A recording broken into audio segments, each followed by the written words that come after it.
when trading. So as to give support to the countries, like for example, if you're trading with a country that may need resources, if they see the education is improving, if they see women are coming out of poverty, if there was some microfinancing going on, and the more you do, the more we will support you and try to build your country out of poverty. But you have to I think that that's happening now with the microfinancing and the like. It's happening even with new means of production now. I mean, you can have a portable phone all over the world and do piecework at this point and be paid online. Okay, there are any of a number. The incentive is clearly there on the part of the capitalists who constantly want greater market share for the distribution of their goods and services so that they will become more profitable. That's the way it works. So they want to try to open up these markets. But I want to go to a point, I want to challenge you with a comment that you made, because I think it's back to the Stiglitz points. You know, I have observed as I have aged that I can be pretty happy in a rocking chair on my front porch, if in fact I have a reasonable expectation of being fed, and I have a reasonable expectation of being safe. It is somewhat, as you would be told by the G20 now, the question of what is happiness, what is a reasonable lifestyle, is being questioned in the United States. I mean, a bunch of my slides, the notion of sustainability, the notion of how we should live, what do we need to be happy? Do we need the big screen TV? Do we need the automobile? Do we need the clothes? Do we need, all of this stuff? And so I think part of the issue, and I'll go to a story about Mozambique with me. I was going to buy a tantalum mine in Mozambique. Tantalum. Anybody know what tantalum is? You can't live without that either. Nobody knows what it is, right? Tantalum is the stuff out of which you make capacitors. It's in everything, okay? All the your phone, all this sort of stuff. You mine it, okay? And it comes along in spodumene deposits. Nobody knows what spodumene is either. But it's lithium, spodumene, tantalum all come together. And these are generally minerals and or basic compounds, or just basic elements, that countries do battle over. And there was a mine in Mozambique that the Russians had owned prior to the revolution in Mozambique, and that was over, and I wanted to go buy it. Now, the question of happiness was much on my mind, because in Mozambique there was the Economic Development Authority of Mozambique that I met with. And these guys showed up in suits. They looked like, Western white persons. Okay? And then I observed Mozambique, and the deal was to buy the mine, I had to go 90 miles in and put a paved macadam road from the harbor to the mine. I realized that 90 miles constituted the property owned from the inception of time by 12 tribes, native tribes, who herded cattle in Mozambique. And I was introduced to the chiefs, who did not want and did not care about the money that I was willing to pay them for the right to trespass on their ancient lands. And they were perfectly happy raising their cattle, or at least that's what they said to me, and this is this whole issues thing. And the fact that I was willing to get to minerals to produce modern things like cell phones and computers and everything else, pay a lot of money, was of no interest to them. They wanted to preserve their way of life, which they believed, and I totally believe that they thought very deeply about it, quite frankly. And the question was, how do you ever become a better, more civilized society without trade and capital? And this one very elegant man looked at me and he said, I have no idea what you're talking about. With the reason, with the logic being that hadn't been an issue for them. Now, the issue for them was malaria, and that's another topic which you saw. We can talk about that. So the question of happiness is a secondary, but it's a really important issue. Really important issue. Eric, Questions? are you the adjudicator? Yeah, we're going to take a couple questions over here, and won't be able to get to all of them, but we'll take maybe 3 more questions. Well, I want to say I feel like a first-time caller. It's been a long time since I've been in a classroom. It's just great. Thank you very much. Glad to have you here. I work in the area of workforce development, so I'm interested in some things, and would love to know whether you have evidence either for or against them, because they're on my mind. I've seen a study from Oak John Institute which says that in metropolitan economies here in the United States, increasing equality in terms of income and reducing racial discrimination produces stronger economies, produces better economic outcomes. I just ran across a PowerPoint from something called the Equity Trust or Equality Trust, one or the other in the UK, showing income distribution across many, many countries around the world that shows all kinds of beneficial outcomes, including innovation, accruing to companies with more even distribution of income. It raises a question for me. Do you know of other evidence either for this idea that there are economic benefits, you could say efficiency benefits to an equity strategy, or ultimately, do you know of evidence against that idea?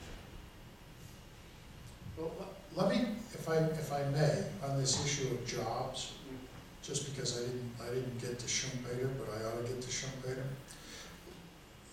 People knew who Joseph Schumpeter was, right? He was an economist. He was at Harvard, kind of from 1910 to 1946 or so, European, very thoughtful man. And his book, which I recommend to you because everybody quotes it and nobody remembers the title of it, is Capitalism, Socialism, and Democracy. And basically, this whole issue of jobs is, along with the values issue, is a huge issue. Because Schumpeter said, look, I'm a European intellectual who has studied Marxism. I've studied, Feuerbach, Hegel, Fichte, and Marx, all the required stuff you got to do. And I'm going to tell you right now, this capitalism thing, the way it works is that capital will seek to displace labor every place it can to increase productivity and profits, that is the return on capital. And it will do it in a way that will bring about creative destruction. That was his notion. That is, businesses will be destroyed, new capital will be invested, and other businesses will come forward. However, he then took Malthus and the increase in population, and he compared it, and he noticed its effect when in fact you had capital replacing labor, that there would come a time when you would no longer have enough jobs to provide human beings for jobs. You would continue to have outstanding productivity and profitability as measured by the return on capital, but in terms of jobs, you would not have them, and therefore, he said, you will have to have something called social democracy or socialism. What's being battled about bad socialism here today. And the reason for that is not because anybody wants to be a communist or a socialist or anything else, but that we got robots doing everything. Okay, I mean, I helped, provided the property out at Devens, Massachusetts, huge industrial park that I'm responsible for managing. Evergreen Solar, big solar panel manufacturer plant. In 18 months, they developed a plant. It's 3 football fields long, okay? In my day, you had 3 football fields long. You probably had 1,000 people per football field in manufacturing. There's total 600 people working there. And half of those people repair the robots that in fact do the manufacturing. So the situation we have today, When people say we need jobs, it's not like it was in the 70s when all of us worked in CETA Comprehensive Employment and Training CETA programs, because it was just the beginning of the software development and the robotic development and the real mechanization of labor.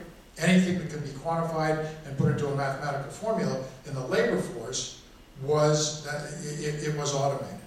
We're now kind of there. And the real fundamental question is, where are the jobs for an advanced society that has so much capital that it can put that capital to work to displace labor for the purposes of providing greater productivity and greater return on that capital? Note, over the last 20 years, labor has returned what? Maybe 3%. Capital has been returning 15 to 25%. If we were talking about this 20 years ago, we would have been talking about a revolution in Central America through the Dole pineapple, okay? Now, we've just been lulled into this, and in the United States of America, that's what we look like. And we have still diminishing jobs. So I think that's the bigger point on the question you asked. Other question over here?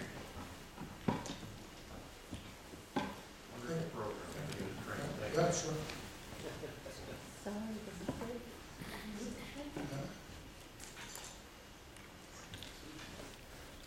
My name is Gerard Badler. You mentioned earlier that 2/3 of the world doesn't have the value systems that 1/3 of the world has. That tends to be the richer part of it. I would like to state that differently, just because I think it's important that we talk about this. It's not that they don't have. It's that we have different value systems throughout the world. The value, as we mature over the next 10, 15, 20 years, words are going to become even more important than they are today. It's not that they don't have, because that's what really pisses off the folks that weren't in the G8 or G7. It's that they do have, but they happen to be different from this other group over here, the people with the money. But go ahead. Well, along that line, let me ask to engage in a thought experiment that will piss off people. Supposing that the other 2/3 of the world had our value system, did believe in implementing capitalist market-based systems. Great question. Would that solve the problem that you're talking about? I don't think so. And let me tell you why. This is not the right, we're going to do one more question, because this is not where I want to end tonight. A long time ago, during the Vietnam War, I was a conscientious objector. And I built my case based upon the fact that I believed that war had to do with the maldistribution of food and or population, and that we should have better ways of dealing with that maldistribution than killing each other. Put it in a nutshell. And I thought that's why wars occurred. Then I went to Hawaii. And I was just telling this story, right? And then I went to Hawaii. And, you know, there's kind of nothing nicer than living in Hawaii. My brother has lived there for 30 years, and I don't think he's ever put a pair of shoes on it. You know, I mean, it's like La La Land, right? Now, you go to the museum, however, in Honolulu, Kaneohe, there's a museum about Hawaii, and I start walking through the museum, and I said, holy mackerels, this is unbelievable. These people are the bloodiest, most destructive people imaginable. And what's this all about? Well, you know, they kind of lived in these villages. They had all the food they could need. There was no maldistribution. They were healthy as could be. There was no disease. Weather wasn't, there were no hardships. They could live outside. They didn't even need clothes to live, for God's sake. Okay? But there was this thing that I would suggest Freud was onto when he wrote about totems and taboos. Totems and taboos.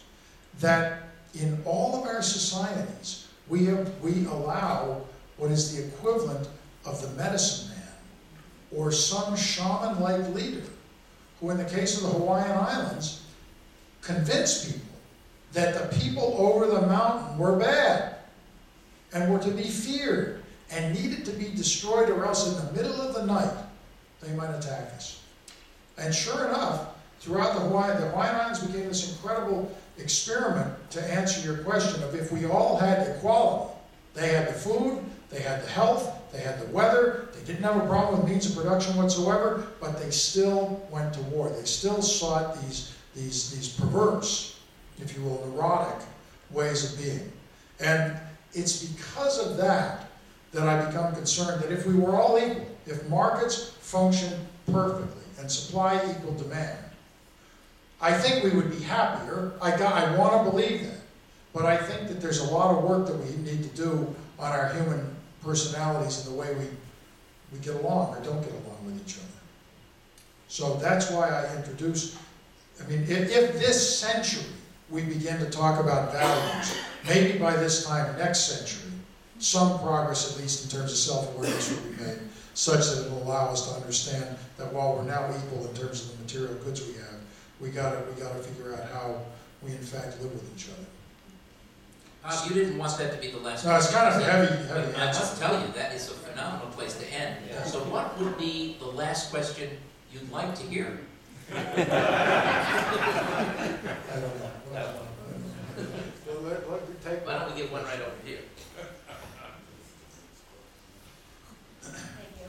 I'd just like to Now, know. when will there be a woman elected to? Yes. I'd like to know where the values discussions are taking place and how can we participate and Well, support this is another those bad discussions. question. This is another bad question. Look, Because we need to do something. well, right now, the values discussions are happening in religious organizations, by and large. You know, whether it's the whatever religion you are, in this place that you go to on either Thursday, Friday, Saturday, or Sunday, there's a lot of quote-unquote values discussions happening there. Institutionally, they are happening in local governments, you know, city and town. I mean, Massachusetts is a tremendous example of it, 351 cities and towns. No one's bothered to deal with this geopolitical infrastructure in almost 400 years. It's unheard of, it's ridiculous. But a lot of values discussions occur there. And then you have institutionalized discussions going on in the United Nations and the like. I think the question under your question really is, where are there values discussions going on where people acknowledge that they are values discussions, number one. And number two, that just because you're talking about values doesn't mean it's going to get any better.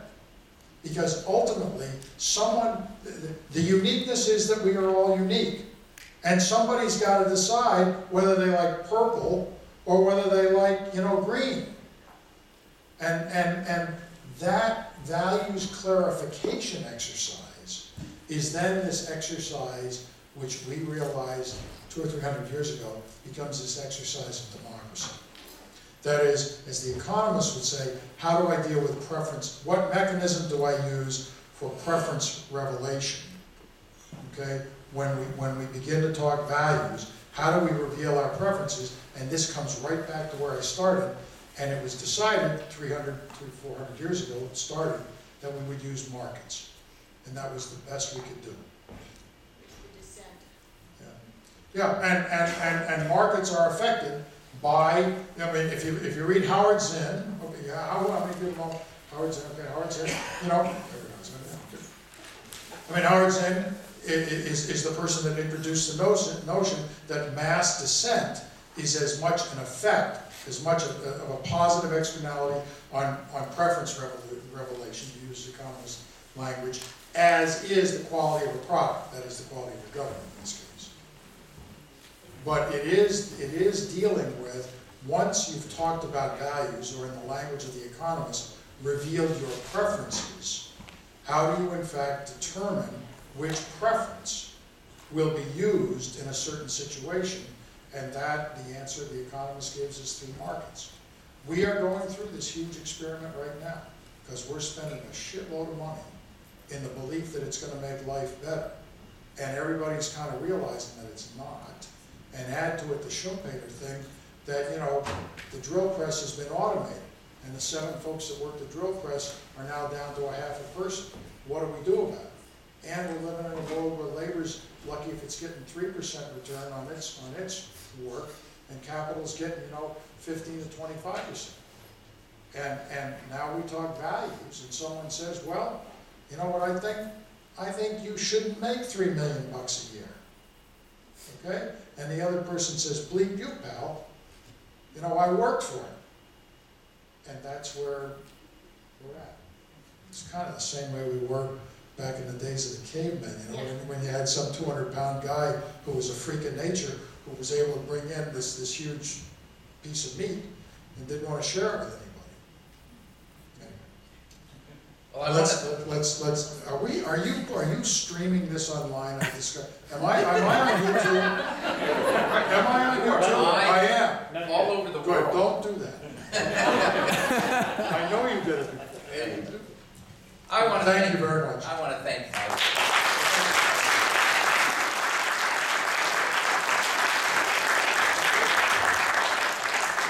Spectacular evening of discussion.